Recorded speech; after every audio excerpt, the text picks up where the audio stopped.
program. Indeed, it is a great opportunity for me to conduct this event where we all have got the chance to enrich our own understanding of Indian knowledge systems by linking them to our own respected disciplines. अभी थोड़ी ही देर में governor sir भी आ रहे हैं और हमें ये सूचित करते हुए अत्यंत प्रसन्नता हो रही है कि वो हमारे बीच में आने ही वाले हैं और हम आपसे ये रिक्वेस्ट करेंगे कि तालियों की गड़गड़ाहट के साथ उनका आप स्वागत करें. Thank you.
हमें ये सूचित करते हुए अत्यंत प्रसन्नता हो रही है कि हमारे माननीय मुख्य अतिथि श्री शिव प्रताप शुक्ल जी, माननीय राज्यपाल हिमाचल प्रदेश, ऑडिटोरियम में पधार चुके हैं.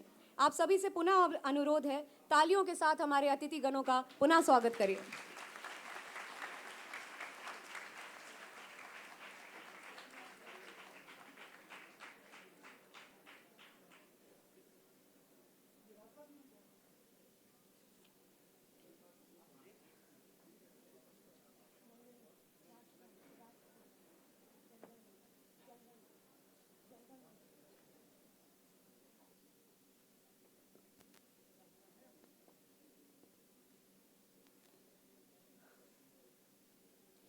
कार्यक्रम की गरिमा को बनाए रखते हुए अब मैं आप सभी से निवेदन करती हूँ, कृपया अपने अपने स्थान पर राष्ट्रगान के लिए खड़े हो जाएं.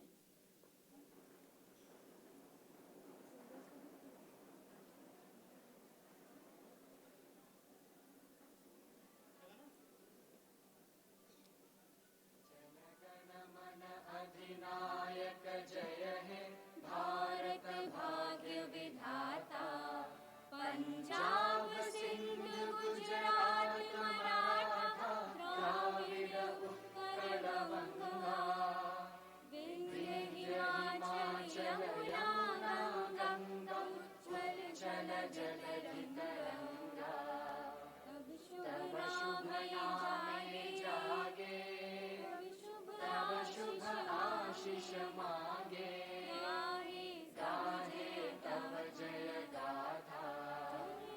जन गण नायक दायक जय हे भारत भाग्य विधाता, जय हे जय हे जय हे जय जय जय जय हे.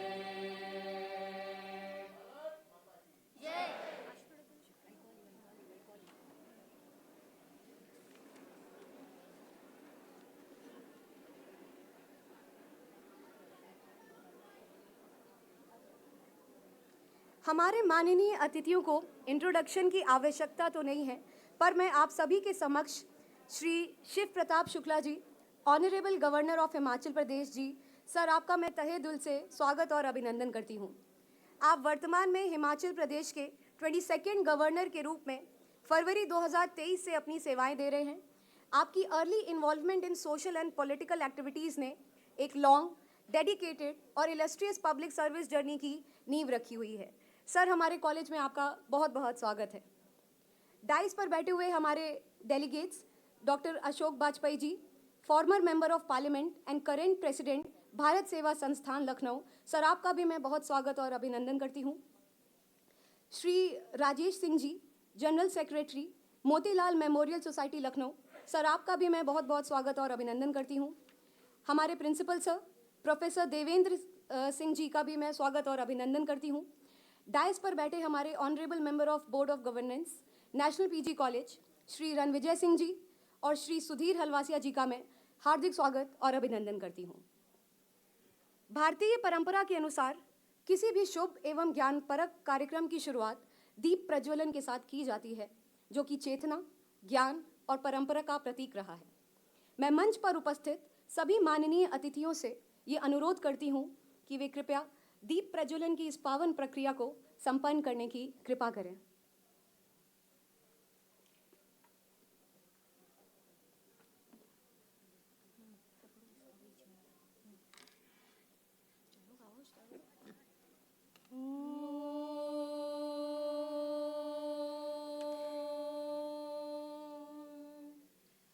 अस्तु मा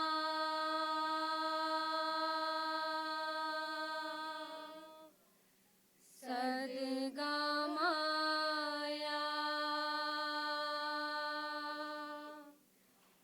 तमसो मा ज्योतिर्गमया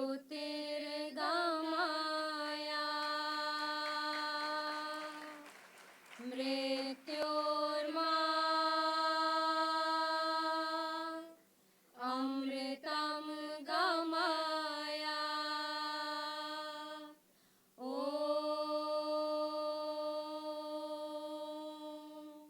शान्ति शान्ति शान्ति।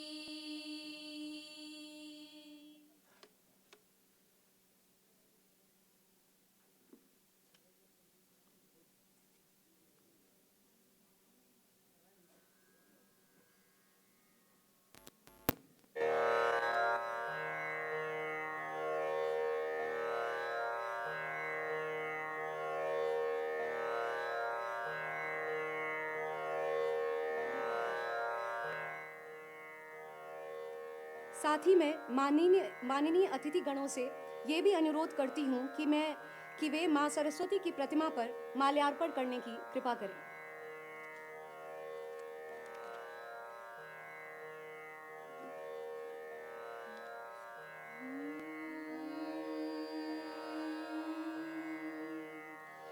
हे शारदे माँ, हे शारदे माँ, अज्ञानता से हमें तार दे माँ। हे शारदे माँ, हे शारदे माँ, अज्ञानता से हमें तार दे माँ। तू स्वर्ग की देवी है, संगीत तुझसे, हर शब्द तेरा है, हर गीत तुझसे। तू स्वर्ग की देवी है, संगीत तुझसे, हर शब्द तेरा है, हर गीत तुझसे।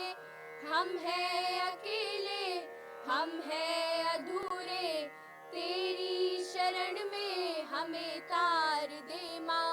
हे शारदे माँ, हे शारदे माँ, अज्ञानता से हमें तार दे माँ। हमें तार दे माँ, हमें तार दे माँ, हमें तार दे माँ।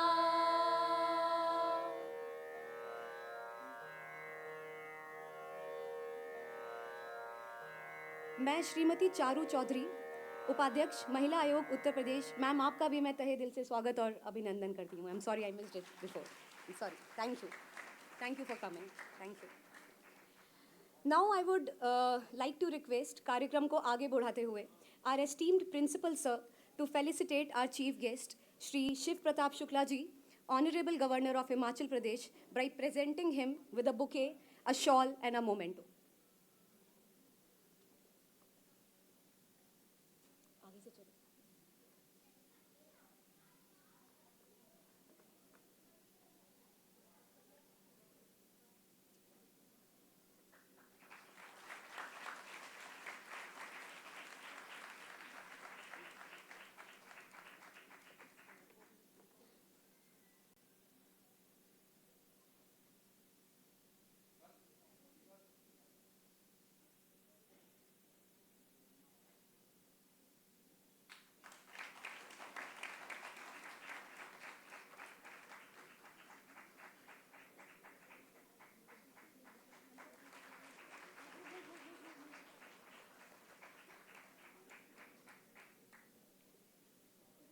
Now I would like to request Professor Rakesh Pathak sir to please come and honor Dr. Ashok Bajpai ji.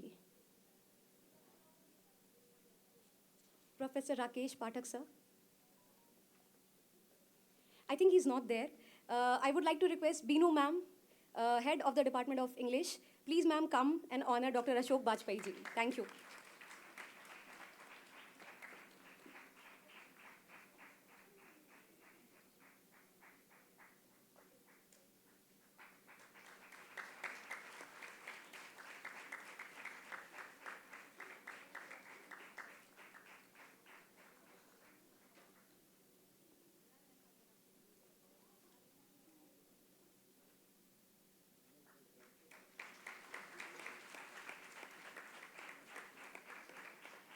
अब मैं प्रोफेसर रामकृष्ण सर से अनुरोध करती हूँ वो मंच पर आएं और श्री राजेश सिंह जी को सम्मानित करें sir.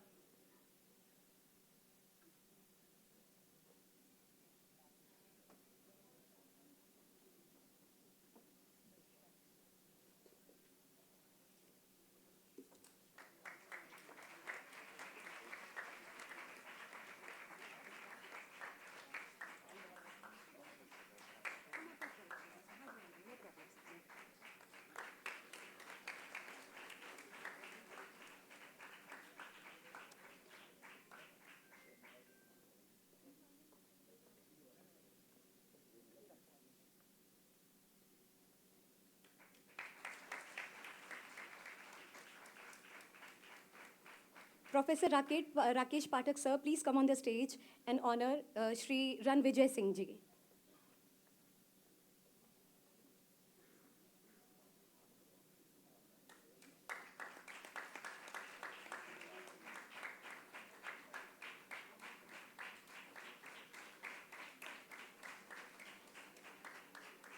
Thank you, sir. Now I would like to request Dr. Jagruti Shukla to please come on the stage and felicitate Shri Sudhir Halwasia ji.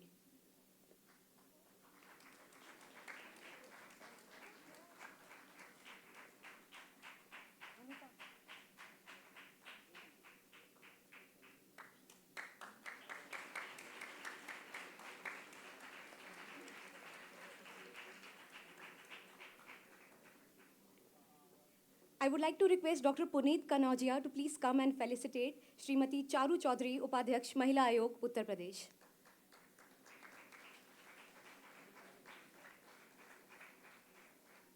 I think he is also not there.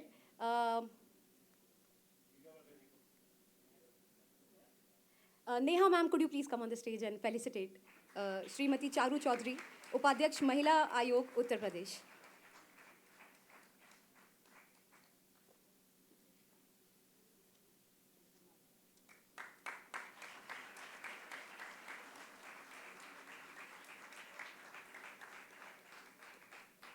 Thank you so much.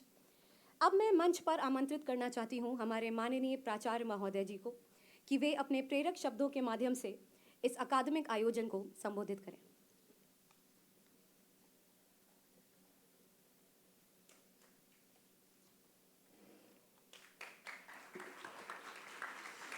धन्यवाद. National PG college के आज के इस राष्ट्रीय संगोष्ठी में मुख्य अतिथि के रूप में उपस्थित उत्तर प्रदेश के ही नहीं पूरे भारत में लोकप्रिय जननेता के रूप में प्रख्यात आदरणीय महामहिम राज्यपाल हिमाचल प्रदेश श्री शिव प्रताप शुक्ल जी का मैं हार्दिक स्वागत, अभिनंदन और वंदन करते हैं. आप एक प्रख्यात राजनेता के साथ साथ एक लोकप्रिय, जनप्रिय मंत्री, विधायक, सांसद जैसे महत्वपूर्ण पदों को भी सुशोभित किया है. आज महाविद्यालय परिवार आपको अपने बीच में पाकर अपार प्रसन्नता की अनुभूति कर रहा है. मैं महाविद्यालय के पूरे छात्र छात्राओं की तरफ से, प्राध्यापकों की तरफ से हार्दिक स्वागत, पुनः अभिनंदन करते हैं. आज का ये इस कार्यक्रम में हमारे विशिष्ट अतिथि के तौर पर उपस्थित डॉक्टर अशोक वाजपेयी जी, आप विधायक, मंत्री और सांसद जैसे पदों को सुशोभित करने के साथ साथ भारत सेवा संस्थान में अध्यक्ष की भूमिका का भी निर्वहन कर रहे हैं। मैं महाविद्यालय परिवार की ओर से आपका भी हार्दिक स्वागत, अभिनंदन और वंदन करते हैं। हमारे इस कार्यक्रम में मोतीलाल मेमोरियल सोसाइटी, जो हमारा एक पेरेंटल ऑर्गेनाइजेशन है, जिसके अंतर्गत नेशनल पीजी कॉलेज संचालित होता है, इसके महासचिव श्री राजेश सिंह जी उपस्थित हैं। आप एक कर्मठ और योग्य प्रशासक के तौर पर अपनी भूमिका का निर्वहन करते हैं। मैं आपका भी हार्दिक स्वागत, अभिनंदन और वंदन करते हैं। हमारे आज के इस कार्यक्रम में राज्य महिला आयोग के उपाध्यक्ष भी उपस्थित हैं। मैं आपका भी हार्दिक स्वागत करता हूं। मैं नेशनल पीजी कॉलेज की गवर्निंग बॉडी के सम्मानित सदस्यगण श्री रणविजय सिंह जी, आप एक लोक प्रशासक रहे हैं। मैं आपका हार्दिक स्वागत, अभिनंदन और वंदन करते हैं। और हमारे ही गवर्निंग बॉडी के एक सम्मानित सदस्य श्री सुधीर हलवासिया जी हम लोगों के बीच में उपस्थित हैं। आप एक प्रसिद्ध उद्योगपति हैं। मैं आपका भी हार्दिक स्वागत, अभिनंदन और वंदन करते हैं। आज के इस कार्यक्रम में हमारे बहुत से सम्मानित गणमान्य अतिथिगण उपस्थित हैं। मोतीलाल मेमोरियल सोसाइटी के उपाध्यक्ष, साथ में उसके अन्य सम्मानित सदस्यगण, हमारे बहुत से ऐसे गणमान्य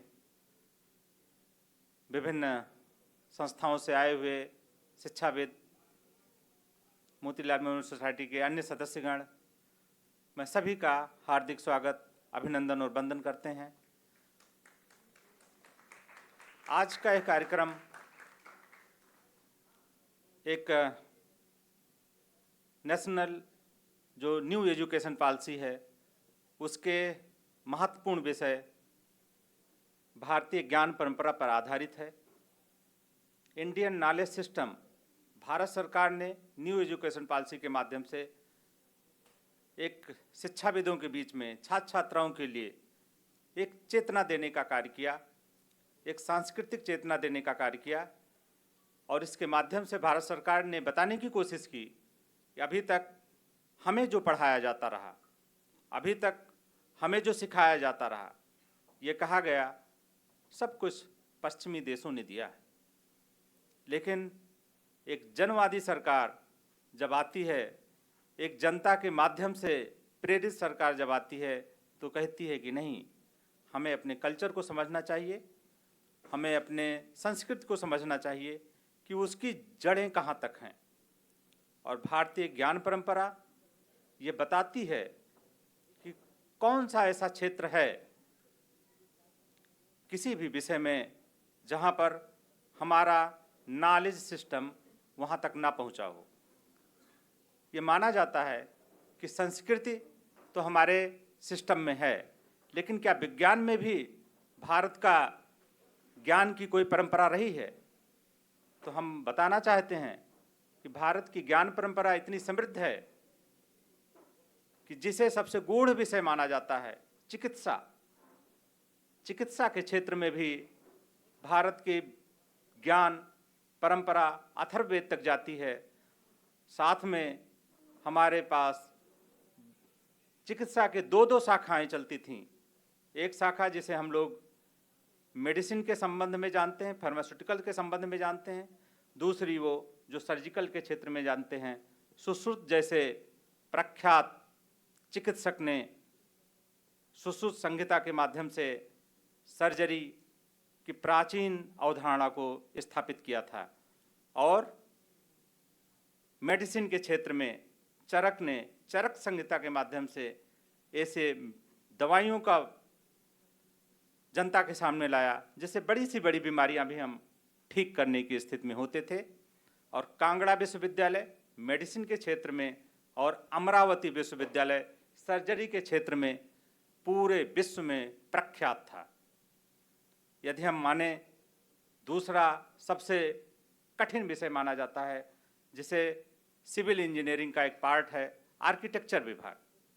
स्थापत्य के क्षेत्र में यदि हम देखते हैं तो आज भी पूरे विश्व के सामने एलोरा का कैलाश मंदिर इस रूप में प्रसिद्ध है कि उसका आर्किटेक्चर अमूमन निर्माण मंदिरों का या किसी भी चीज़ का नीचे से ऊपर की ओर किया जाता है, लेकिन एलोरा जो महाराष्ट्र में स्थित है, वो कैलाश मंदिर 8वीं शताब्दी में राष्ट्रकूट शासक कृष्ण प्रथम ने उसका निर्माण किया था, जो ऊपर से पहाड़ी को काटकर नीचे तक निर्माण किया गया, जिसे नेगेटिव आर्किटेक्चर कहा जाता है। और विश्व में आज भी आर्किटेक्चर के क्षेत्र में उससे ज़्यादा प्रसिद्ध कोई भी संरचना नहीं है। तो विश्व के लिए एक हम बहुत बड़ा ट्रेडमार्क फिक्स करते हैं।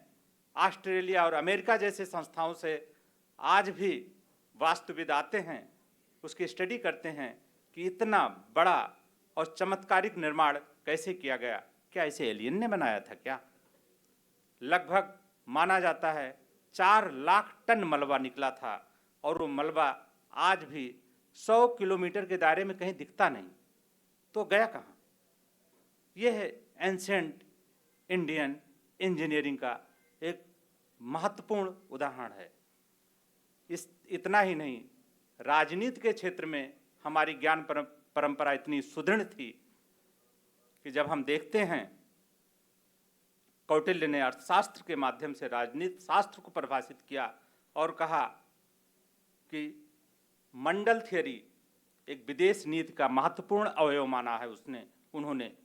और हम अपनी उस ज्ञान परंपरा को भूलते जाते हैं, लेकिन पड़ोसी देश उन्हीं ज्ञान परंपरा के माध्यम से हम ही को आंख दिखाते हैं।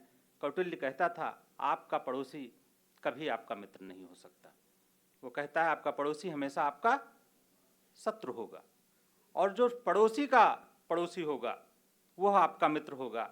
इसलिए उन्होंने मंडल थियरी के माध्यम से बताया, पड़ोसी आपका अरि यानी शत्रु होगा, अरि के पड़ोसी आपका मित्र होगा, मित्र का पड़ोसी आपका मित्र होगा, और अरे मित्र मित्र की थियरी उन्होंने दिया।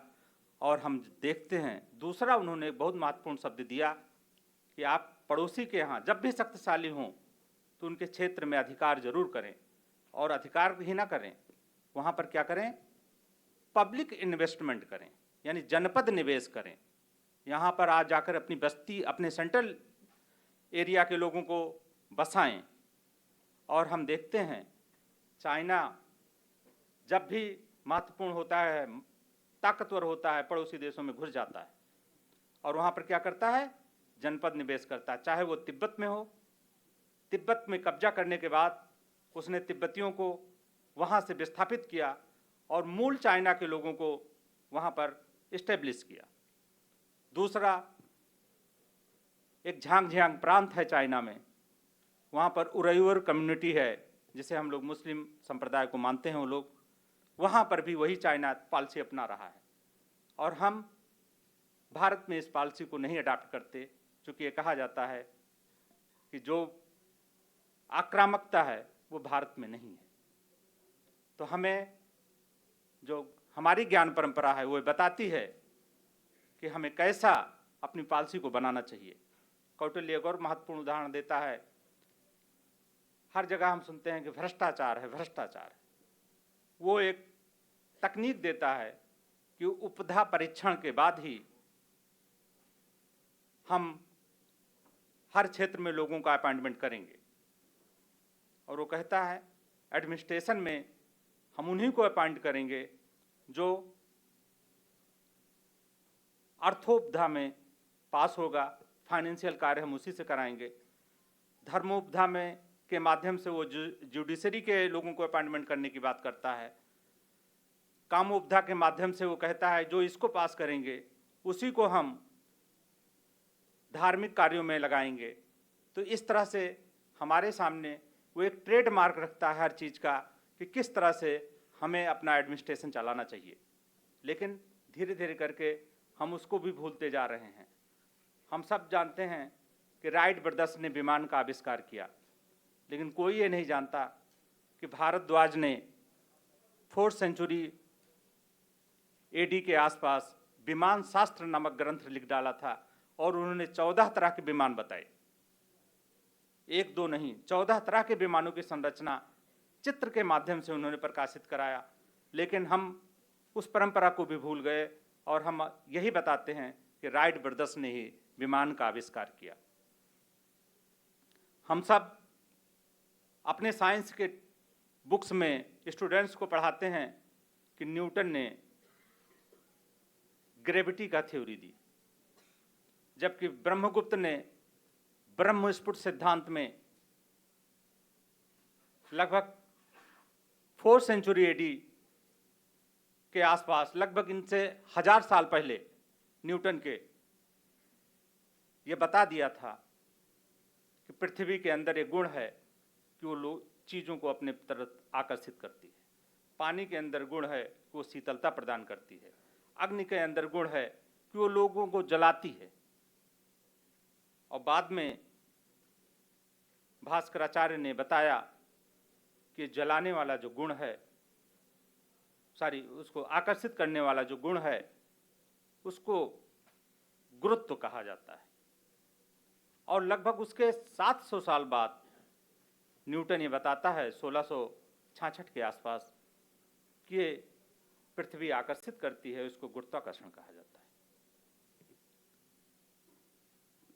तो ये हमारी कमी है, हमारे अध्ययन व्यवस्था की कमी है कि हमने अपने आज के लगभग 2000 साल पुरानी, 1500 साल पुरानी अपनी साइंस को भूल गए और जो लगभग 400-500 साल में साइंस दी गई, हम उसी को पढ़ाते हैं। तो भारत सरकार ने एनईपी के माध्यम से हायर एजुकेशन सिस्टम में करिकुलम को चेंज करने में विश्वविद्यालयों के साथ साथ ऑटोनमस कॉलेज को भी ये अधिकार दिया कि वह अपने करिकुलम खुद डिजाइन करें। और नेशनल पीजी कॉलेज एक ऑटोनमस कॉलेज के रूप में भारतीय ज्ञान परंपरा को अपने करिकुलम का एक पार्ट बना चुका है, निरंतर उसमें प्रयास कर रहा है, बना भी रहा है। और इस सेमिनार के माध्यम से, इस संगोष्ठी के माध्यम से हम भारत ज्ञान परंपरा को हर विषय का एक अंग बनाना चाहते हैं। केमिस्ट्री को भी रस सिद्धांत के माध्यम से पढ़ाया जाता था। तो साइंस का कोई भी ऐसा क्षेत्र नहीं है जो भारतीय ज्ञान परंपरा से अछूता हो। और हम साइंस ही क्यों, यदि कॉमर्स और अर्थशास्त्र की बात करें तो कर व्यवस्था एक महत्वपूर्ण पड़ाव होता है। बजट अभी लोकसभा में पारित किया गया, प्रस्तुत किया गया, और बजट का लिखित उल्लेख कौटिल्य ने अर्थशास्त्र में लिखा है और उसे वो आषाढ़ महीने में प्रस्तुत करने के लिए अपने राज्यों को कहता है। और पहली बार मौर्यन पीरियड में आषाढ़ में ही बजट प्रस्तुत किए जाते थे। वो कहता है आय और व्यय का विवरण बजट में दिया जाना चाहिए, यहाँ तक कि वो एंटरप्रेन्योर कैसे बने। और इस बात के लिए भी वो लोगों को प्रेरित करता है कि यदि कोई बिजनेस अपना स्टार्ट करना चाहे तो राज्य को क्या क्या करना चाहिए। तो ये सारी चीज़ें हमारे ग्रंथों में उपलब्ध हैं, बस ज़रूरत यह है कि हमें इसे लोगों तक पहुंचाना चाहिए।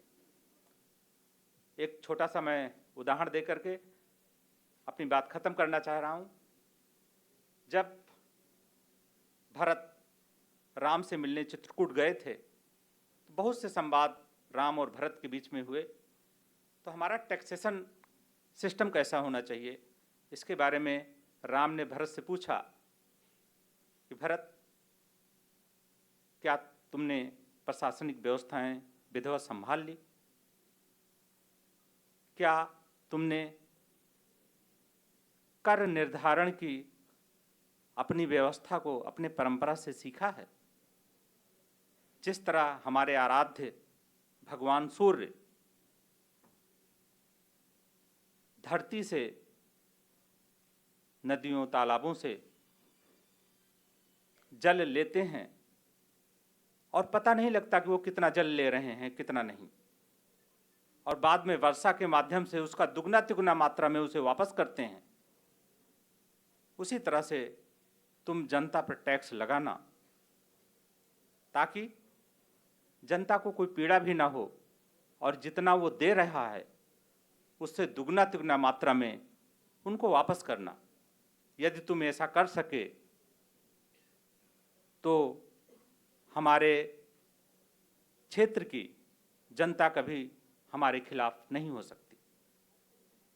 तो हमें रामायण के साथ साथ महाभारत में भी, भीष्म पर्व में भी, भीष्म पितामह जब युधिष्ठिर को सीख दे रहे होते हैं प्रशासन की, वहाँ पर भी वो टैक्सेशन के बारे में यही कहते हैं कि मधुमक्खी जिस तरह से फूलों से रस लेती है लेकिन फूल का कोई पीड़ा नहीं होती, उसी तरह से हे युधिष्ठिर, तुम जब राज शासन संभालना तो जनता के साथ टैक्स उसी तरह से लेना जिस तरह से मधुमक्खी पुष्प से रस ले लेती है।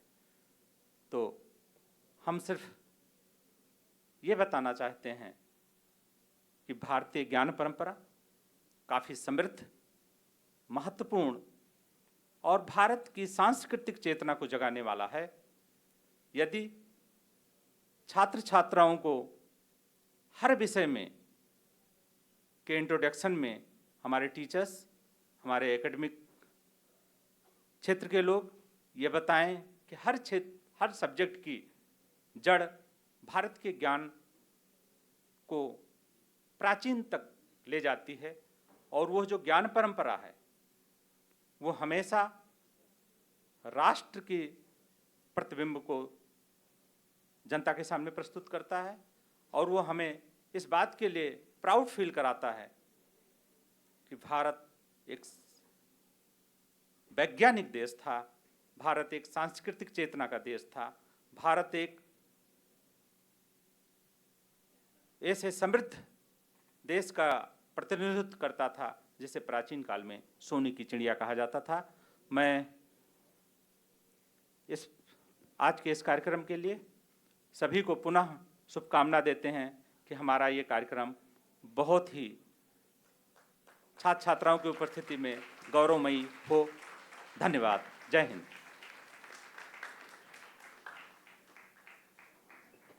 Thank you so much sir.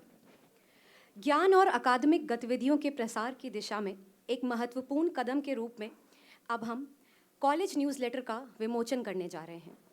मैं माननीय अतिथियों से अनुरोध करती हूँ कि वे इस न्यूज़लेटर का औपचारिक विमोचन करने की कृपा करें और साथ ही में मैं मंच पर आमंत्रित करना चाहूँगी हमारे न्यूज़लेटर के कर्मठ एडिटोरियल बोर्ड के मेंबर्स को, doctor Ritu Jain, doctor Amitabha Yadav, doctor Archana Singh, doctor Shweta Sinha, doctor Abhishek Singh और डॉक्टर अंकिता जायसवाल का। Please come on the stage.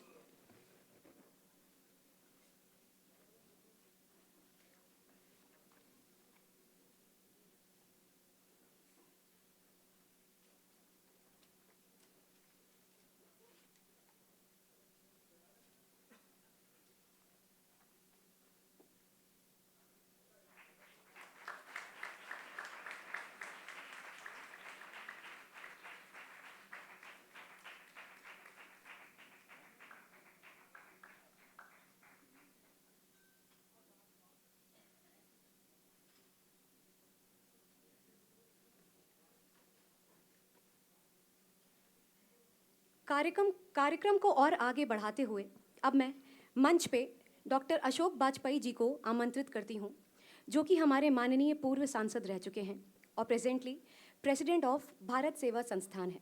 आपसे निवेदन है सर, आप आपके प्रेरक शब्दों के माध्यम से इस एकेडमिक प्रोग्राम को संबोधित करें।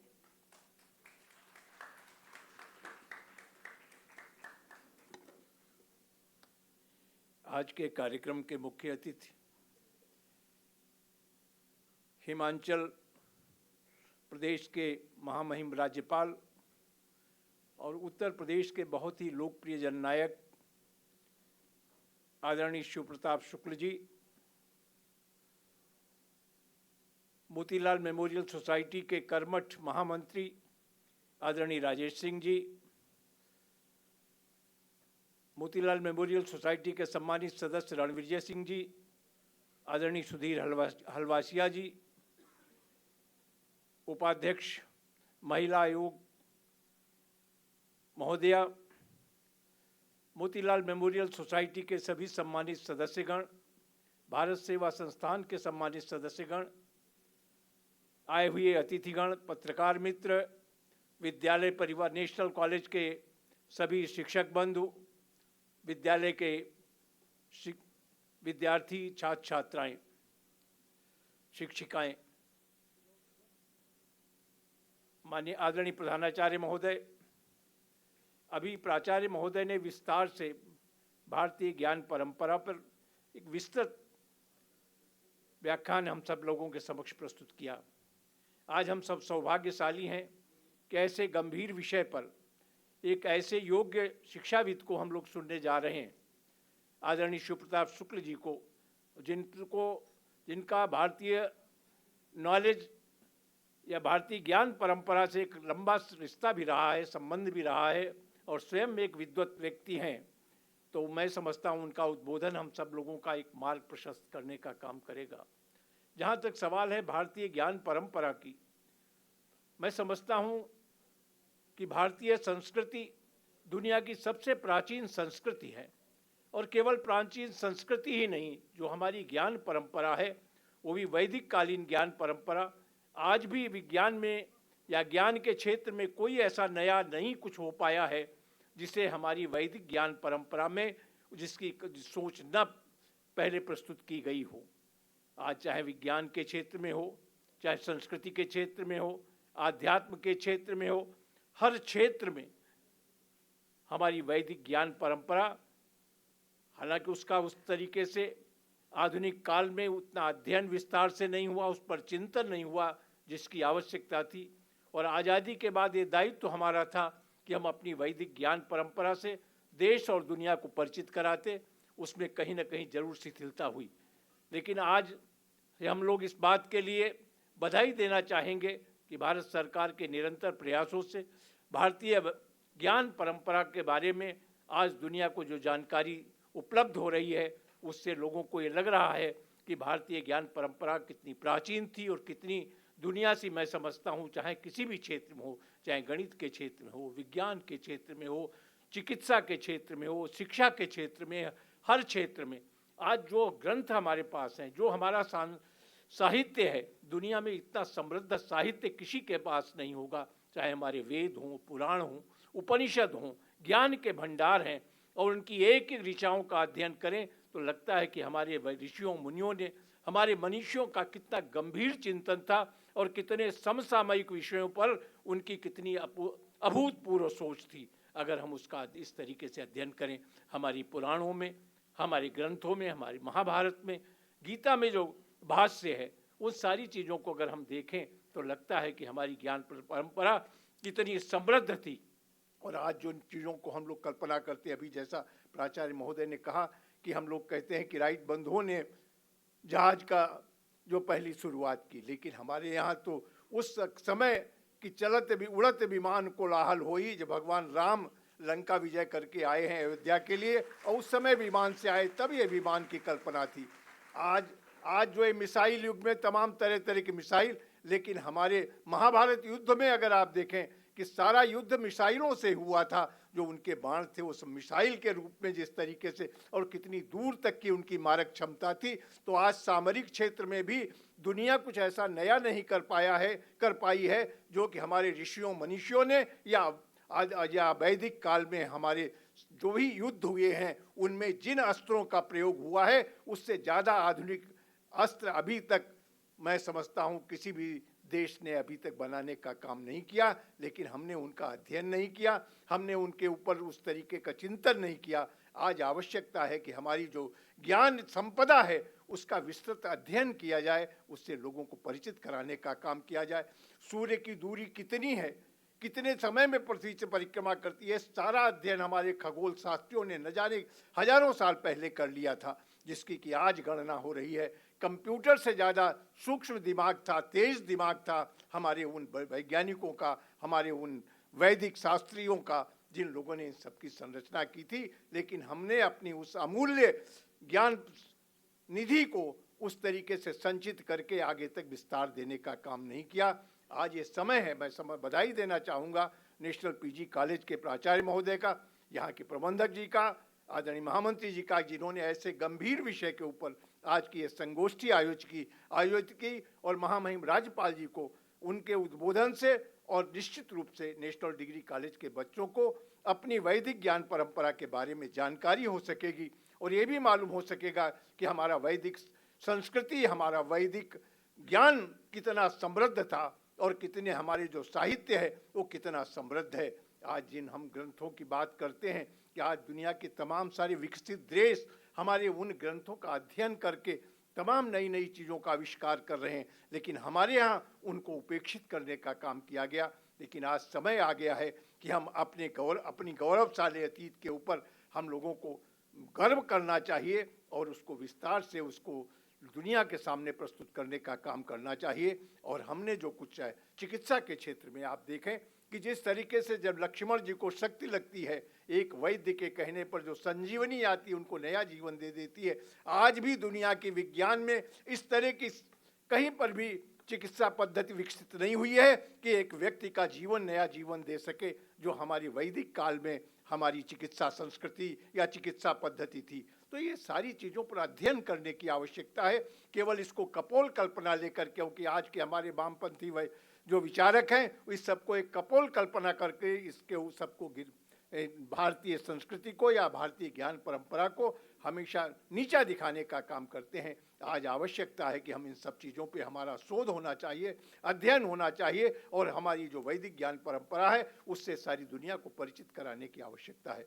मैं समझता हूँ इस दिशा में ये गोष्ठी एक बड़ा महत्वपूर्ण भूमिका का निर्वहन करेगी और महामहिम राज्यपाल जी के आने से निश्चित रूप से हम सब गौरवान्वित हैं और आज की एक गोष्ठी को एक नई ऊंचाई प्राप्त हो रही है कि आपके आगमन से, और आपका स्नेह हमेशा हमारी संस्थाओं के प्रति रहता है। इससे पहले भी पिछली बार आप आए थे जब हमारे बाल विद्या मंदिर के कार्यक्रम में, वो भी आपकी उपस्थिति से बच्चों को बहुत प्रेरणा मिली थी और आज आप नेशनल डिग्री कॉलेज के कार्यक्रम में आए हैं।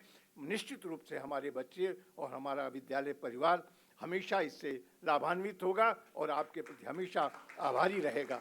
आपके आगमन पर हम सब हृदय से आपका अभिनंदन करते हैं और आपके आने से हम सबका गौरव बढ़ा है। बहुत बहुत धन्यवाद।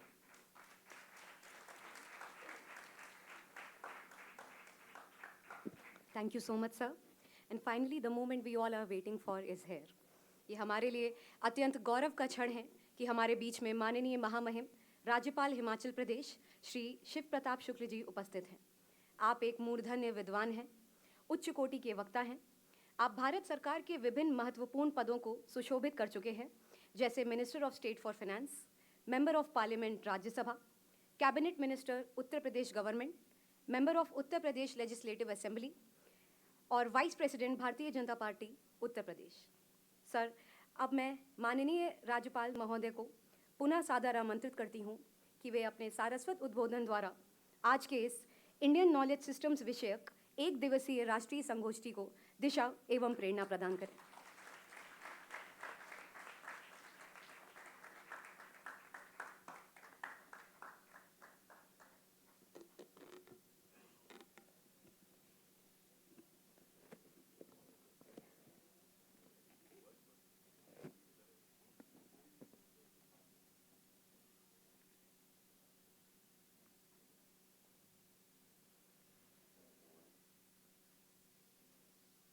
आप सभी लोगों को नमस्कार। भारतीय ज्ञान परंपरा, इसके ऐतिहासिक आधार और अंतर्विषयक दृष्टिकोण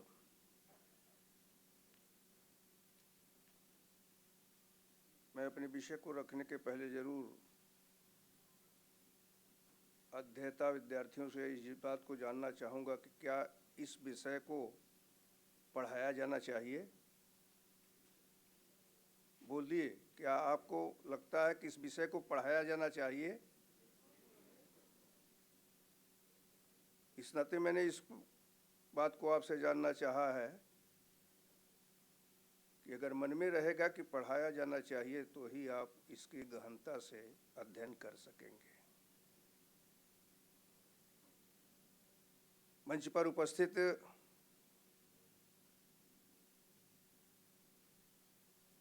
इस महाविद्यालय के प्राचार्य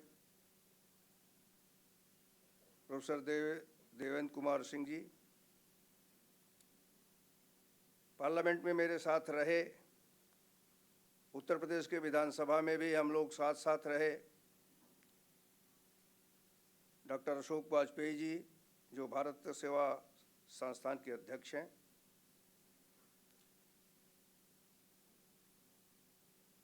श्री राजेश सिंह जी जो जनरल सेक्रेटरी हैं मोतीलाल मेमोरियल सोसाइटी के, राज्य महिला आयोग की उपाध्यक्ष श्रीमती चारू चौधरी जी,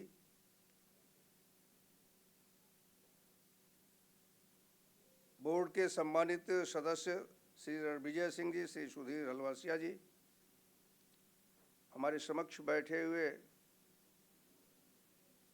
अत्यंत गणमान्य व्यक्ति, छात्र छात्राएं तथा अन्य उपस्थित गणमान्य व्यक्तियों, आपके प्रिंसिपल साहब ने बड़े विस्तार से इस विषय को रखा है।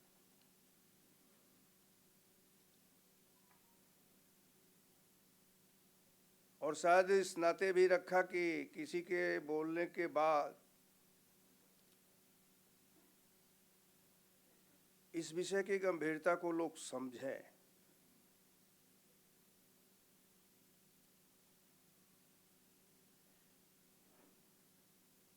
आज इस राष्ट्रीय संगोष्ठी के उद्घाटन के अवसर पर आप सभी विद्वज्जनों, शिक्षकों, शोधार्थियों और विद्यार्थियों के बीच उपस्थित होना मेरे लिए अत्यंत प्रसन्नता का विषय है, क्योंकि मैं इस सभागार में पहली बार आकर के आप सभी लोगों के समक्ष उपस्थित हूँ।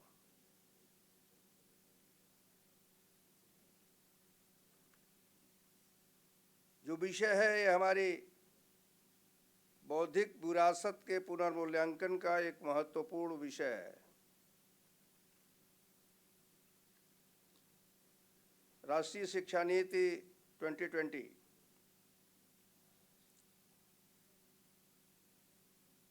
इस पर बड़ा मंथन हुआ कि क्या भारतीय ज्ञान परंपरा को इसके साथ जोड़ा जाना उचित होगा या नहीं।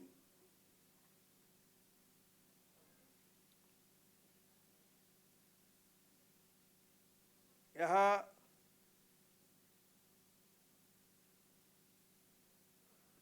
अशोक वाजपेयी जी बैठे हुए मैं भी हूँ। मैं आप लोगों से एक प्रश्न करना चाहता हूँ और उसी से शुरुआत करना चाहता हूँ।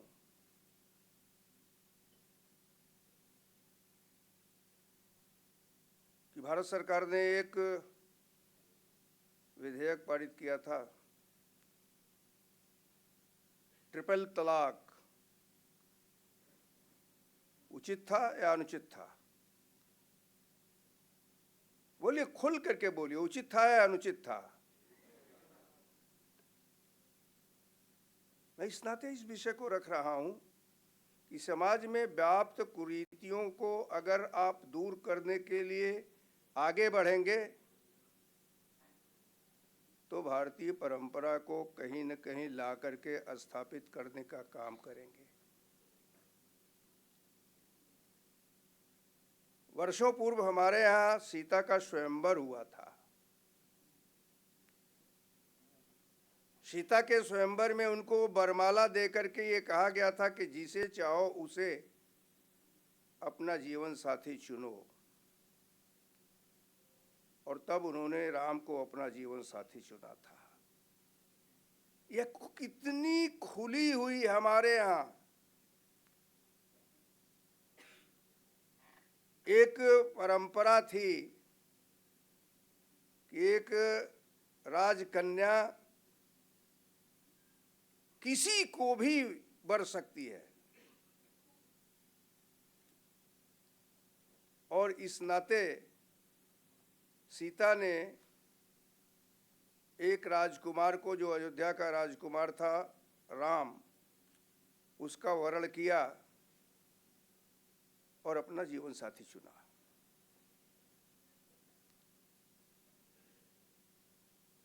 आप सहज रूप से सोच सकते हैं कि भारत कितना उन्नत था उस समय, कितना उन्नत था। शालीनता भी थी, संस्कृति भी थी, और सूधी जनों के द्वारा दिया गया जो व्याख्यान था उस व्याख्यान के अनुरूप भी थी।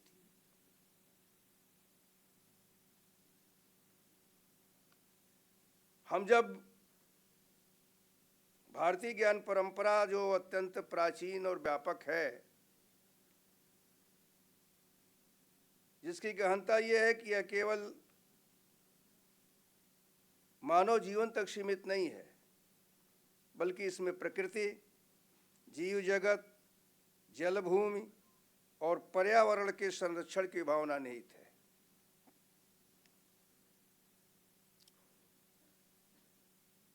और तब हम कितने उन्नत थे कि एक एक विषयों पर बहुत बिंदुवार विचार करने का काम किए थे। हमारे वेदों और उपनिषदों में समस्त सृष्टि के प्रति सम्मान, सह अस्तित्व का संदेश दिया गया था। और तब हमने कहा था, सर्वे भवन्तु सुखिनः, सर्वे सन्तु निरामयाः, सर्वे भद्राणि पश्यन्तु माँ कश्चित् दुख भाग भवेत्। सभी की कल्पना हमने किया था, किसी एक की नहीं, किसी जाति की नहीं, किसी वर्ग का नहीं, बल्कि सभी के सुख समृद्धि की संकल्पना किया था। वसुधैव कुटुंबकम की बात हमने कहा था।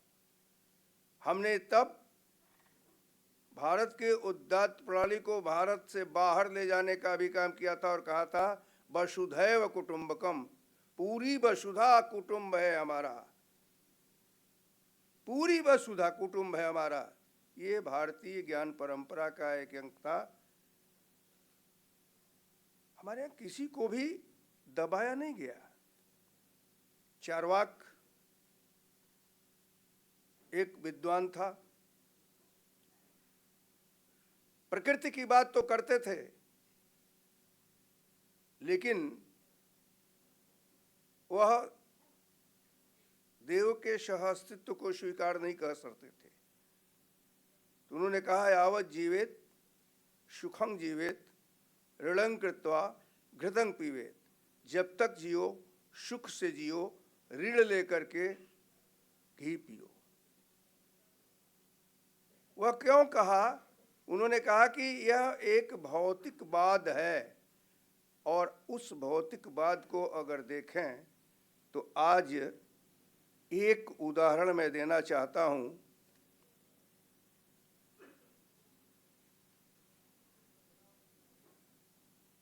आप लोगों ने भी शायद पढ़ा होगा,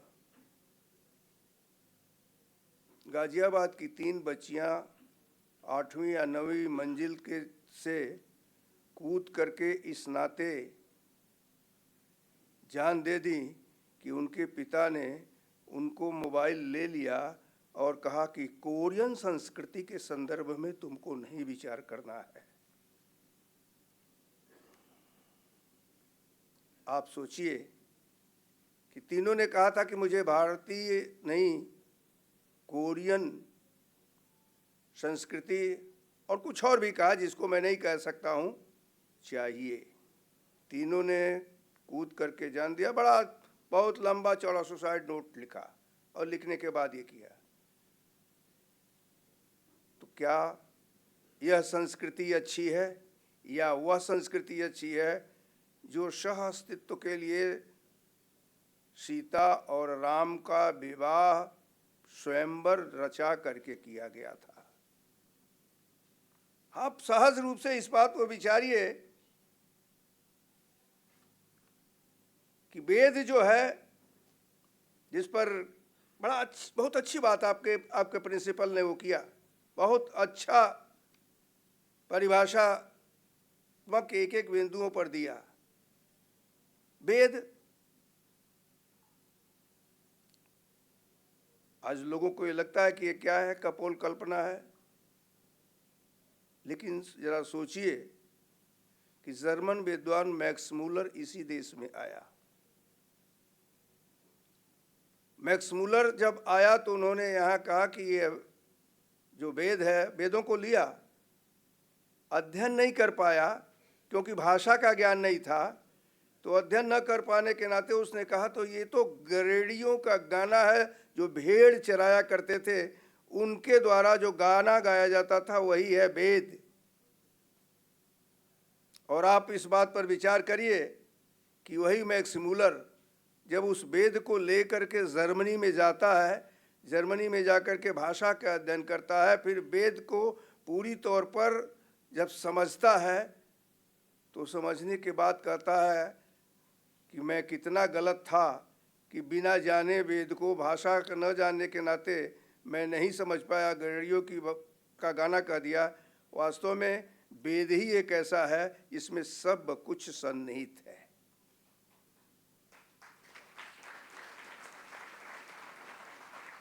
ये मैक्स मूलर ने कहा। हमारे अंदर एक बहुत अच्छी बात यह है कि हम विदेश से कोई अध्ययन करके आता है तो हमारे लिए बहुत बड़ा हो जाता है। भारत में नेशनल पीजी कॉलेज में अध्ययन करने वाला अद्भुत विद्वान भी उसके समक्ष छोटा हो जाता है।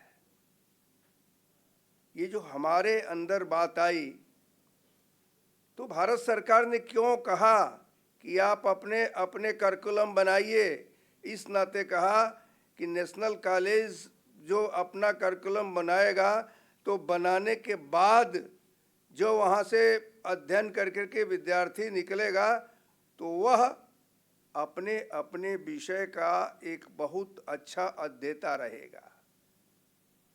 वेद में ज्यामिति रही, खगोल दर्शन रहा, नैतिकता रही, इसका एक समन्वित ज्ञान कोश रहा। आर्यभट्ट के जो गणितीय सिद्धांत है, अगर हमने दशमलव न दिया होता, जरा सोचिए, आज हमने दशमलव न दिया होता तो आज विज्ञान कहाँ होता।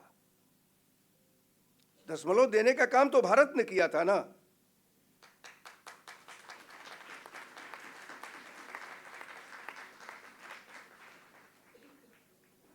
तो हम जिसने दशमलव दिया और जिसके आधार पर विज्ञान बढ़ा, और वह विज्ञान जब पश्चिम से आया तो वह प्रगतिवादी हो गया, और हम जिसने दशमलव दिया उस देश को गरेड़ियों की बात कहा गया, सपेरों का देश कहा गया। इस तरह से इस देश की परिभाषा करने का काम उन लोगों ने किया जो कहीं भी ज्ञान के परंपरा में थे ही नहीं।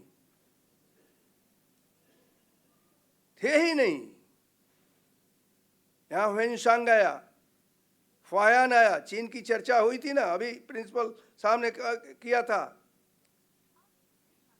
सैकड़ों किलोमीटर की दूरी पहाड़ों को पार करते हुए वो भारत आता है, भारत से ज्ञान सीखता है, और ज्ञान सीखकर जब अपने देश में जाता है तो कहता है उस समय, आज हम कह रहे हैं ना कि भारत को विश्व गुरु बनना है, उस समय फायान इस बात को जाकर के कहता है कि वास्तव में अगर गुरु की बात अगर की जा सकती है तो पूरे विश्व में एक स्थान है जिसके लोगों को गुरु कहा जा सकता है, और वह है भारत। इस नाते भारत विश्व गुरु है।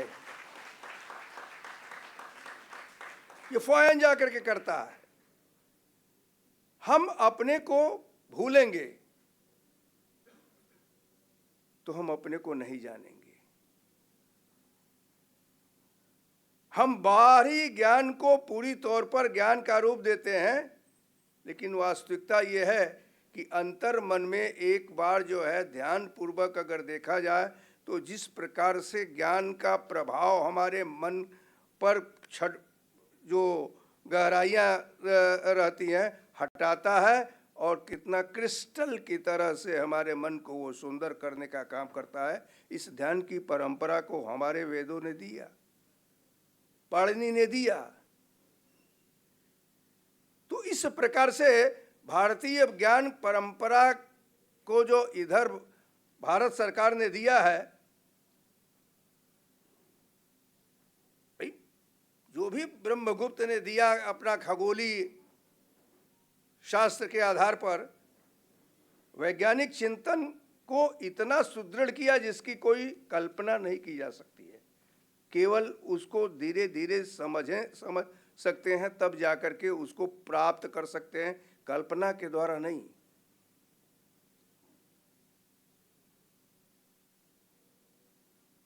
चरक, सुश्रुत, इन लोगों ने जो आयुर्वेद के द्वारा दिया, भाई सुश्रुत तो उस समय शल्य चिकित्सा के जनक के रूप में थे। सुश्रुत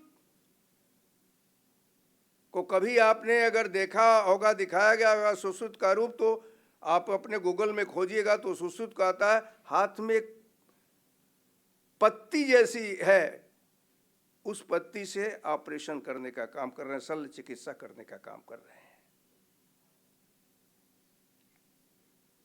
तो पत्ती उस समय, मतलब हम कितने आज पूरा विश्व घबरा रहा है एटम से कि कहाँ कब क्या हो जाएगा, कब विश्व युद्ध हो जाएगा।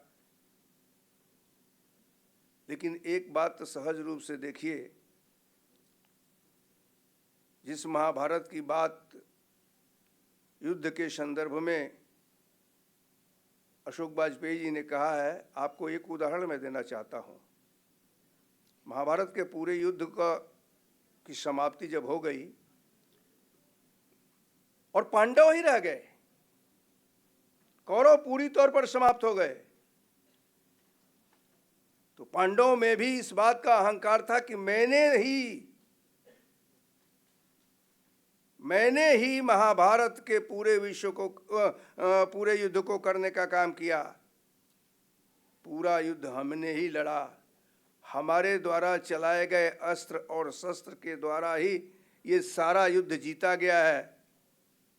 कृष्ण के समक्ष जब यह बात आई तो कृष्ण ने कहा कि अब हम किसको बड़ा कहें, क्योंकि इसमें युधिष्ठिर जी हमसे बहुत बड़े हैं, मैं कुछ कह नहीं सकता हूँ, भीम भी बड़े हैं, नहीं कुछ कह सकता हूँ, अर्जुन समकक्ष है, नहीं कुछ कह सकता हूँ, इनकी विद्वता जानता हूँ। अच्छा, चलते हैं एक स्थान पर जहाँ ये तय करते हैं कि किसने लड़ा। और फिर वो एक पहाड़ी के पास जाते हैं जहाँ भीम का पौत्र बर्बरीक का सर पहाड़ी पर रखा गया था, क्योंकि बर्बरीक ने 3 बाण जो लेकर के आया था और उस 3 बाण से ये कहा था कृष्ण से कि भाई इसी से युद्ध में लड़ूंगा। तो उन्होंने कहा 3 बाण से लड़ोगे? तो उसने कहा 3 बाण से लड़ेंगे। कहे जरा इसका कैसे इसका परीक्षण किया जाए। तो एक बाण उन्होंने कहा कि ये बताओ। तो उन्होंने कहा इस वट वृक्ष को देखो और वट वृक्ष को बताओ कि कैसे कर लोगे। तो एक तीर चलाया तो पूरे वट वृक्ष के एक एक पत्ते को उसने चयनित कर लिया, और जब दूसरा चलाया तो सभी के सभी पत्तों को उसने छेद कर दिया। दूसरा बाण कृष्ण ने कहा छेद कर दिया? कहा हाँ। तो उन्होंने कहा कि फिर सोच लो, छेद कर दिया? उन्होंने कहा हाँ, सभी को जो है इसने छेद कर दिया, सिर्फ एक को जिसको आपने अपने अंगूठे के नीचे दबाया हुआ है। और ज्यों ही कृष्ण ने ये शब्द सुने, अंगूठा उठाए, वह तीर जाकर के कृष्ण के नख के पास ही मंडरा रहा था और तुरंत जो है उस पत्ते को छेद करने का काम किया। कृष्ण ने कहा तीसरा? कहा तीसरा नहीं चलाऊंगा, तीसरा चलाऊंगा तो प्रलय हो जाएगा। और तब श्री कृष्ण ने पांडवों के लाख विरोध के बावजूद भी बर्बरीक के सर को काट दिया था।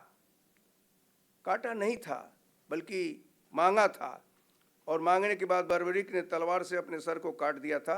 लेकिन उनसे भी एक मांगा कि नहीं, मुझे कहीं ऐसे जगह रखा जाए जहां मैं महाभारत के युद्ध को देख सकूं। मैं तो लड़ने और देखने के लिए ही आया था। तो बर्बरीक से पास जाकर के पूछते हैं कि इसमें कौन सबसे बड़ा वीर है, जरा इस बात को बताओ, क्योंकि सभी लोग वीर बता रहे हैं, मैं नहीं बता पा रहा हूं कि कौन है। तो बर्बरीक का सर हंसने लगा।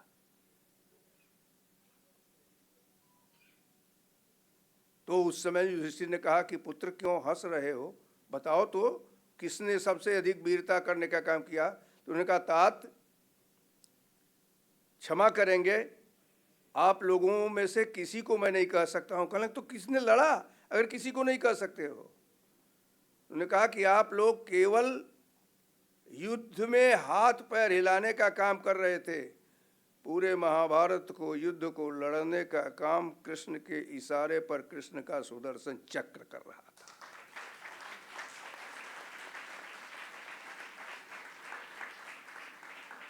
इतना बड़ा परमाणु अस्त्र हम लोगों के पास था कि आज ये हो रहा है कि कितने लोग मर जाएंगे, और तब चिन्हित करने का बाण भी हमारे पास था, संहार करने का सुदर्शन चक्र भी हमारे पास था। तब विश्व के लोगों को इस बात की जानकारी नहीं थी कि रण कैसे लड़ा जाता है, युद्ध कैसे लड़ा जाता है। हमारे उस भारतीय ज्ञान परंपरा को पूरी तौर पर झुठलाने का काम किया गया था। लेकिन हर चीज का देखिए, सुश्रुत हो या चरक हो, सभी ने शरीर के एक एक अंगों का परिभाषा दिया। आज तो धीरे धीरे, पहले केवल एमबीबीएस डॉक्टर रहा करता था, फिर एमएस एमडी आया, फिर एमसीएच आया, और एमसीएच आने के बाद अब की स्थिति ये हो गई है कि शरीर के एक एक अंगों का कैसे निदान किया जाए, इस विषय पर शोध कर रहे हैं डॉक्टर्स। और हमारे यहाँ एक व्यक्ति सारे अंगों को, एक व्यक्ति सारे अंगों का कैसे निदान किया जाए इसकी परिभाषा करने का काम करता था।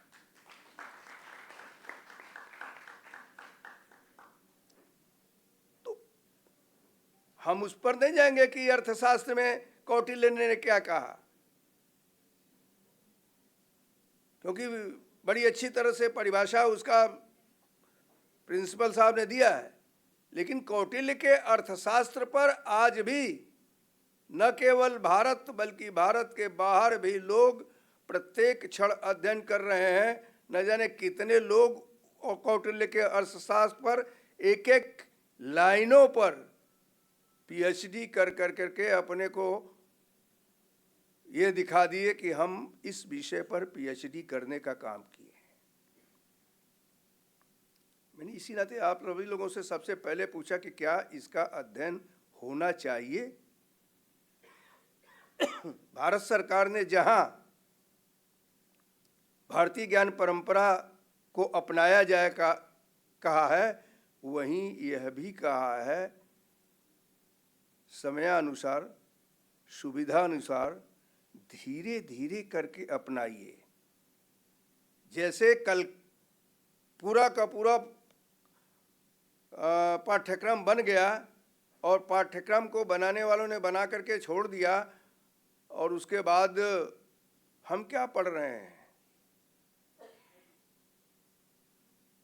हम यही पढ़ रहे हैं ना कि एमए करने के बाद, एमएससी करने के बाद, पीएचडी करने के बाद आज नौकरी ढूंढ रहे हैं, और नहीं नौकरी मिलती है तो ये होता है कि कहीं पीएन की भी नौकरी मिल जाए तो हम वो भी करने के लिए तैयार हैं।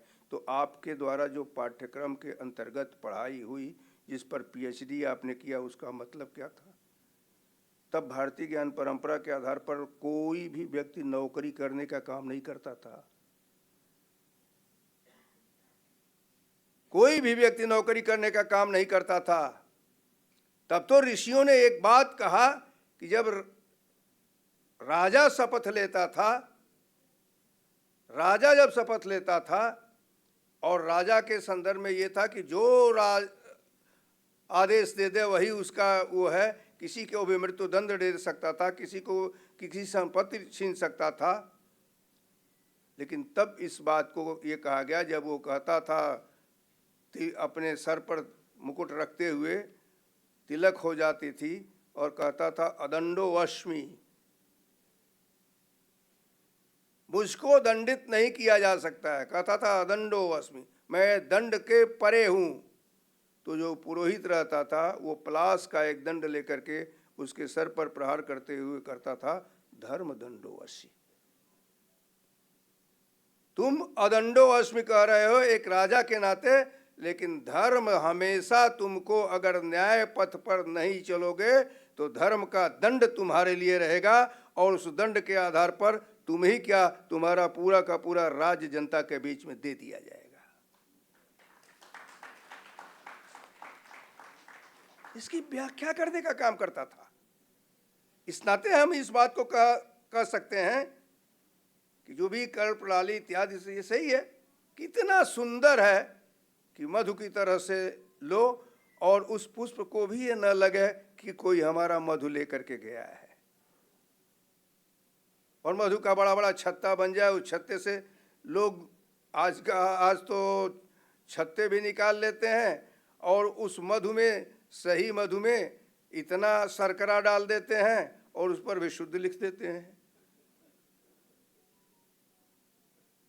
उस पर भी शुद्ध लिख देते हैं। लेकिन हमें लगता है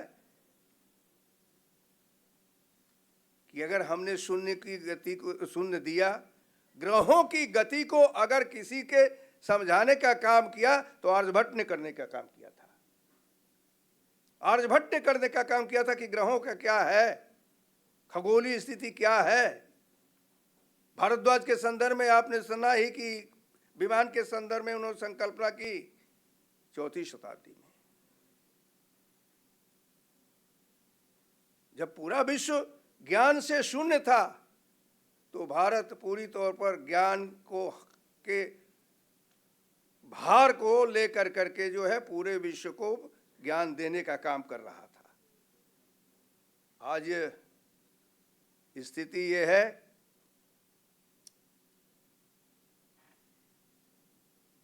भाई, हम लोग इस बात पर विचार करें। कुछ चीज़ें ऐसी है जो कही नहीं जाती हैं, लेकिन मुझे लगता है कि कहीं भी भारतीय शास्त्र में जाति व्यवस्था नहीं थी, भारतीय शास्त्र में वर्ण व्यवस्था थी। भारतीय शास्त्र में वर्ण व्यवस्था थी। कृष्ण ने साफ साफ कहा, चातुर्वर्णम मया कृत्वा गुण कर्म विभागशः, मैंने 4 वर्ण बनाया, उसके गुण और कर्म के अनुसार परिभाषा करते हुए। क्या किसका गुण है उसके आधार पर वर्ण बनाया, क्या किसका कर्म है उसके आधार पर परिभाषा बनाया। हमने कभी भी जाति के आधार पर नहीं दिया, जाति थी ही नहीं। लेकिन आज अगर एक बिंदु सुप्रीम कोर्ट कहता है कि क्या हम पुनः जाति परंपरा की तरफ जाना चाहते हैं, तो मैं बहुत साफ शब्दों में कहना चाहता हूं कि जाति परंपरा कहीं भी भारत में नहीं थी। जाति परंपरा मुझे कहने में जरा भी हिचक नहीं है कि हमारे वोट की राजनीति ने जाति परंपरा को ला करके स्थापित करने का काम किया है।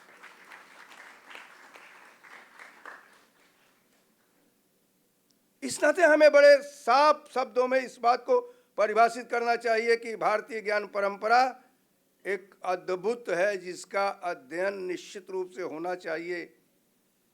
गुरुकुलों में संवाद होता था, और मैं उदाहरण देना चाहता हूँ, वशिष्ठ जी के यहाँ राम, लक्ष्मण, भरत, शत्रुघ्न ये सभी अध्ययन कर रहे थे। दशरथ जी जाकर के अपने पुत्रों को देखना चाहते थे। एक बार तो वशिष्ठ जी ने उनको कहा कि ठीक है आप आइए, पुत्रों से मिल लीजिए। जब वो दूसरी बार जाते हैं तो उन्होंने कहा कि राजन, या तो अपने पुत्रों का अध्ययन मेरे ऊपर छोड़िए, या तो आप उनको ले जा करके पालन पोषण कीजिए। तो उन्होंने कहा गुरुदेव ऐसा क्यों कह रहे हैं? तो उन्होंने कहा कि यहाँ जितने भी छात्र हैं सभी राम से बढ़ करके हैं। क्योंकि राम के प्रति उनका बड़ा मोह था। उन्होंने कहा कि सभी राम से बढ़ कर के हैं, अगर आप भेद नहीं करना चाहते हैं तो इनका अध्ययन होने दीजिए। यहाँ सभी विद्यार्थी समान हैं, अपने गुण और कर्म के आधार पर आगे चल कर करके वो परिभाषा देंगे, वो विद्वान कहलाएंगे, वो ऋषि कहलाएंगे और वो बाद में चल करके पूरे समाज की रचना करने का काम करेंगे। तो इस प्रकार से एक अद्भुत उदय कि राजा का लड़का है लेकिन गुरुकुल में आकर के वह एक विद्यार्थी है। तो मैं समझता हूं कि नेशनल पीजी कॉलेज में भी पढ़ने वाला प्रत्येक छात्र और छात्राएं एक विद्यार्थी के रूप में है। किसी भी प्रकार का किसी के साथ भेद अगर होता है तो मैं समझता हूं कि वह शिक्षा नीति का अपमान होता है।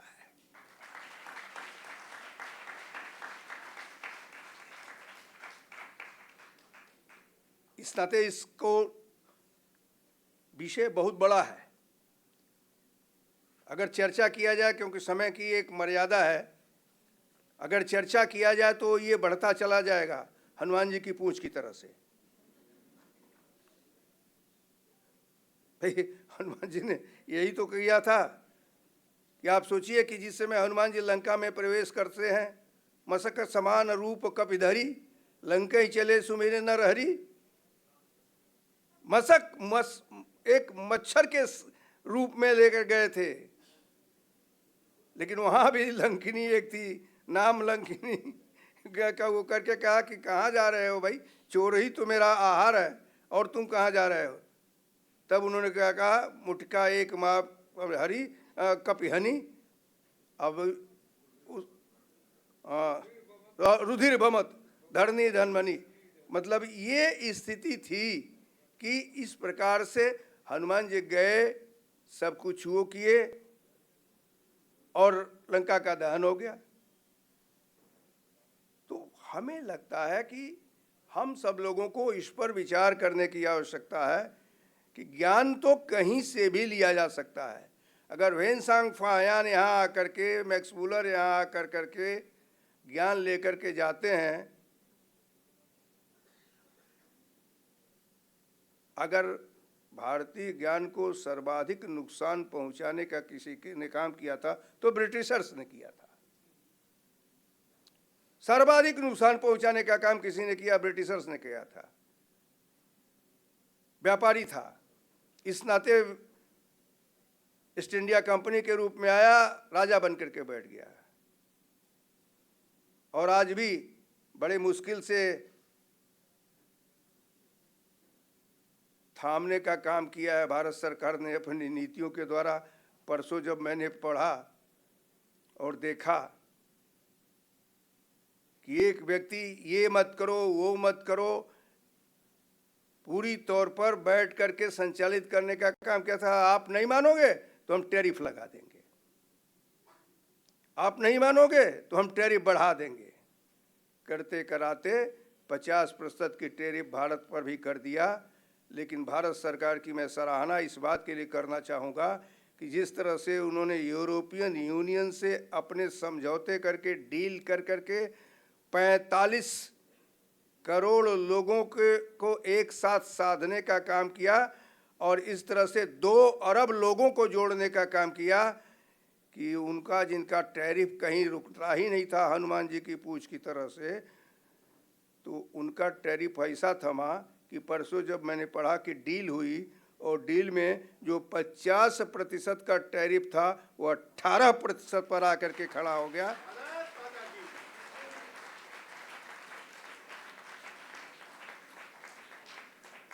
किसी भी साउथ ईस्ट देशों ने वह कमाल करके नहीं दिखाया जो निश्चित रूप से कह सकता हूं कि आपके प्रधानमंत्री की नीतियों ने करके दिखा दिया। इस नाते भारतीय ज्ञान परंपरा को बड़ी गंभीरता के साथ लीजिए, बड़ी गंभीरता के साथ अध्ययन कीजिए। एक एक विषयों को जानने की आवश्यकता है, एक एक विषयों को समझने की आवश्यकता है। मुझे लगता है कि एक दिवसीय यह गोष्ठी है। यह गोष्ठी अन्य अवसरों पर भी होनी चाहिए और विभिन्न भिन्न विषय दे करके होनी चाहिए, भिन्न भिन्न विषय दे करके होनी चाहिए। उसके विद्वान आकर के इसको वो करें, परिभाषा करें और छात्रों के बीच में होनी चाहिए। छात्र जरूर उसमें रहें, क्योंकि कुल मिलाकर के छात्रों को कहा जाता है कि भविष्य के नागरिक हैं, लेकिन वास्तविकता ये है कि ये छात्र आज का नागरिक है। यह छात्र आज का नागरिक है और यही छात्र खुल करके कहता है, खुदी को कर बुलंद इतना कि हर तहरीर से पहले खुदा बंदे से खुद पूछे, बता तेरी रजा क्या है। अपने को इस तरह से बनाओ कि परमात्मा भी तुमसे पूछे, अच्छा भैया तुम ही बता दो तुम क्या चाहते हो। अपने को इस तरह से शोधार्थी बनाओ कि तुम्हारे शोध की गूंज, उसकी सुगंध न केवल यहाँ बल्कि अन्य जगहों पर भी जाए। और इस प्रकार से भारतीय ज्ञान परंपरा निश्चित रूप से आप लोग प्रत्येक क्षण अगर इसे देखते रहोगे, जानते रहोगे तो समृद्ध होगी। समृद्धि की तरफ बढ़ो। हमें समृद्ध इस नाते नहीं होना है कि कितना रुपया पैसा है, समृद्ध इस नाते होना है कि दूसरे देशों से लोग भी आकर के भारत से ज्ञान परंपरा लेकर के जाएं और भारत ही विश्व गुरु है, इस बात को उद्घोषित करें। बहुत बहुत धन्यवाद।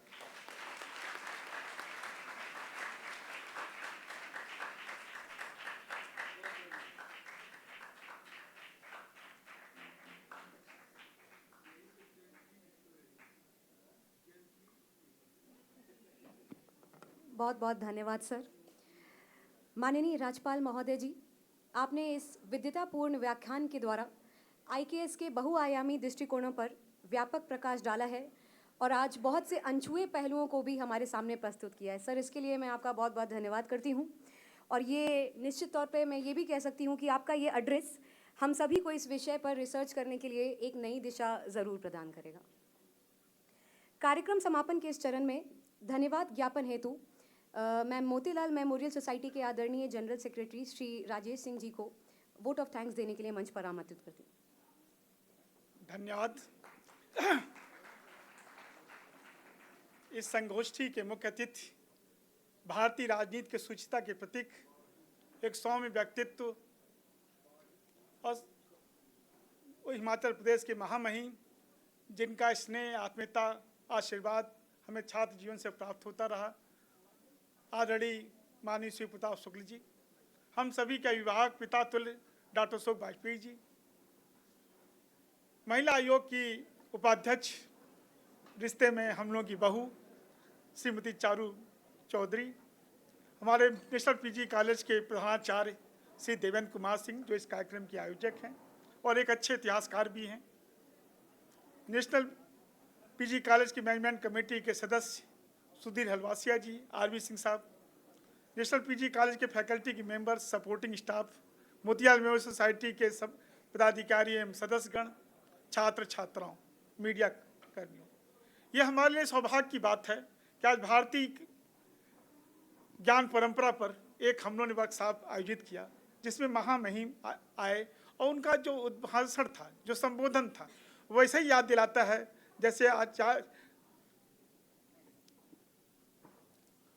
जैसे ट्रस्ट ऑफ ट्रेनिटी में 14 अगस्त को रात में नेहरू ने भारत की आज़ादी की याद दिलाई थी। कुछ ऐसे संबोधन होते हैं जिसके साक्षी हम लोग होते हैं, जिसको जीवन में याद करते हैं कि नेशनल पीजी कॉलेज के कैंपस में कोई आया था और कैसा भाषण दिया। आज भारतीय ज्ञान परंपरा निश्चित रूप से आज की तो है नहीं, हजारों साल हमारे ऋषि मुनियों ने वेद, उपनिषद, संहिताएं, सुश्रुत, निधि, सत्व ब्राह्मण और एक गुरुकुल की परंपरा जो हजारों साल तक हमारे देश में विद्यमान रही, उसकी परंपरा में हमारे विश्वविद्यालय रहे, तक्षशिला, विक्रमशिला, नालंदा, यानी क्या क्या रहा, तब देश प्रगति के रास्ते पर था। लेकिन 1000 साल पहले विदेशी आक्रांताओं के हम लगातार हमले, हमारे भाषा, हमारी संस्कृति, हमारे जनमानस सभी को उद्वेलित नहीं किया, सभी को अभिशप्त किया। उनका सबसे बड़ा जो चोट थी हमारे सनातन धर्म को, हमारी व्यवस्था को, जिसका अभिशप्त होने के नाते आज हमारी वो ज्ञान परंपरा एज इट इज नहीं रही। महामहिम ने कहा कि सबसे बड़ा जो हमारे पर प्रहार रहा वो बख्तियार खिलजी से मैकाले तक था। मैकाला ने इस देश में एक ऐसी शिक्षा पद्धति दे दी जहाँ ज्ञान नहीं प्राप्त करना था, जहाँ आपको डिग्री प्राप्त करनी थी। लेकिन मैं महामहिम आपको विश्वास दिलाता हूँ कि पिछले 1 दशक से इस देश में एक ऐसी सरकार आई जिसमें मंत्री होने का सौभाग्य आपको भी प्राप्त रहा, जो एहसास कराती है कि ये आगे जो बैठे हुए हमारी युवा पीढ़ी हैं कि वो भारतीय। हमारी पीढ़ी थी तो हम लोग तो क्या थे, छद्म इतिहासकारों ने लिखा, जिन्होंने हम लोग भी पढ़ाया, इरफान हबीब से लेकर बिपिन चंद्र एस गोपाल और रमला थापर तक, क्या बताया, पूरे इतिहास को उन्होंने समेट दिया था सिर्फ मुगल हिस्ट्री तक, बाबर से लेके औरंगजेब तक और पानीपत की लड़ाई से लेकर प्लासी तक। हमने देश के राजनीतिक इतिहास पर विवेचना की, देश का सामाजिक, आर्थिक, सांस्कृतिक इतिहास तो हमने किया ही नहीं। क्या थे हमारे वेद, क्या थे हमारी उपनिषद, ज्ञान की महान परंपराओं को आज हम चला पाए? 1000 साल से इतिहासकारों ने भी सबसे ज़्यादा हमारे विस्तृत किया। जो ब्रिटिश उपनिवेश के बाद जो हमारी शिक्षा प्रणाली आई, उस शिक्षा प्रणाली में भी समावेश नहीं हो पाया। हम धन्यवाद देते हैं इस सरकार को कि कम से कम उन्होंने हिम्मत किया नेशनल एजुकेशन पॉलिसी में इसको फ्यूजन को लाए, कि कम से कम यह जो हमारी ज्ञान की परंपरा रही। आज जो यूरोप है वो क्या था, एक पूर्ण इंडस्ट्रियल कॉन्फ्लिक्ट के पहलू वहाँ था ही क्या 16वीं सेंचुरी के पहले, औद्योगिक क्रांति के बाद एक पूर्ण जागरण काल हुआ।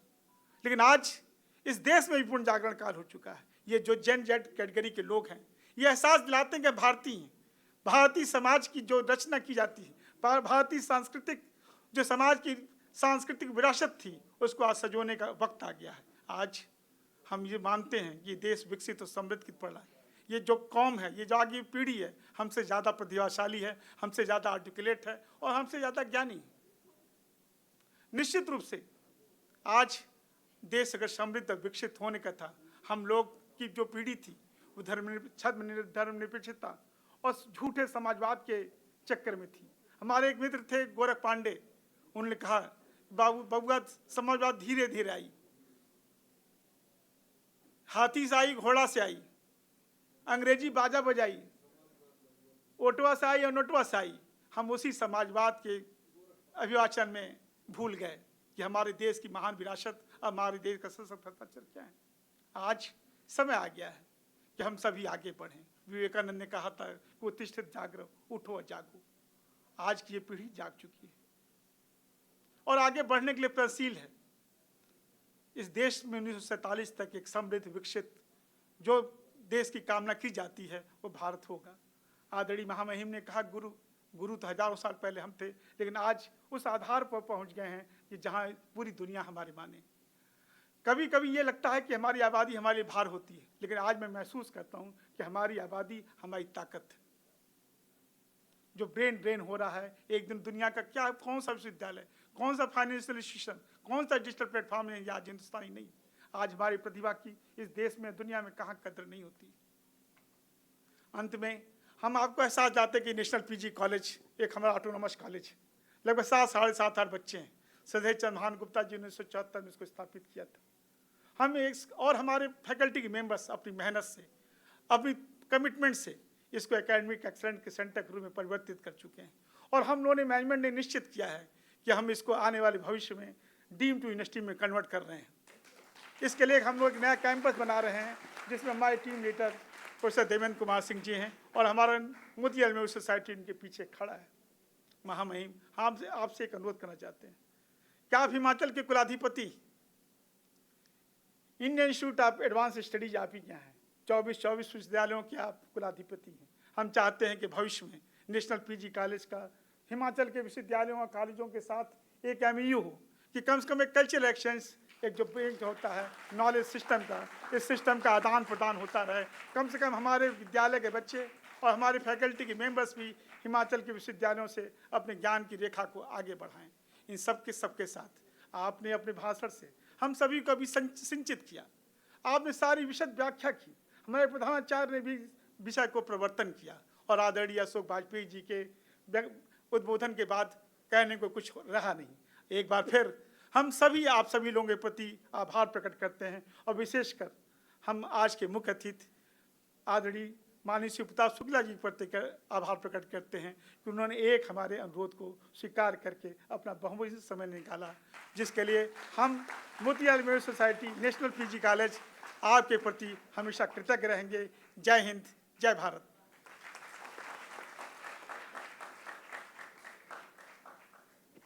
बहुत बहुत धन्यवाद सर। अंत में इस प्रोग्राम को सफल बनाने में प्रत्यक्ष और अप्रत्यक्ष दोनों रूप से सहयोग देने वाले सभी माननीय अतिथियों, हमारे रेस्पेक्टेड प्रोफेसर्स, स्टूडेंट्स एवं उपस्थित सभी प्रतिभागियों का मैं हृदय से आभार व्यक्त करती हूँ। मैं आप सभी से पुनः अनुरोध करती हूँ, कृपया खड़े होकर राष्ट्रगान के लिए तैयार हो जाएं।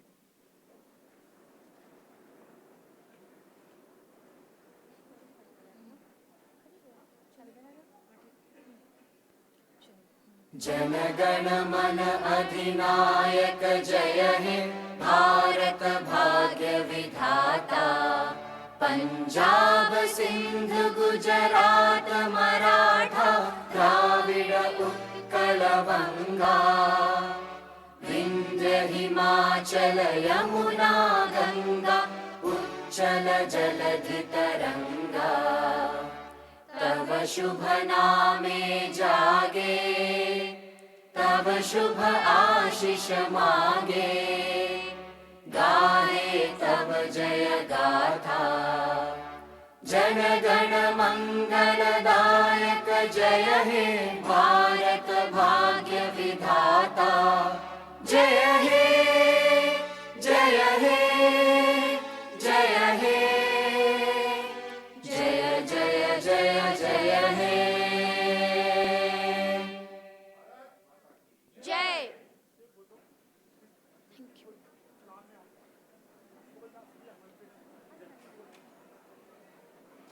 इसी के साथ आज का औपचारिक कार्यक्रम यहीं समाप्त होता है। आप सभी का बहुत बहुत धन्यवाद और प्रीति भोज के लिए आप सभी लोग आमंत्रित हैं। Please help yourselves. Also, all the researchers and academicians can proceed to the conference room for the seminar which will commence at 2 p.m. today.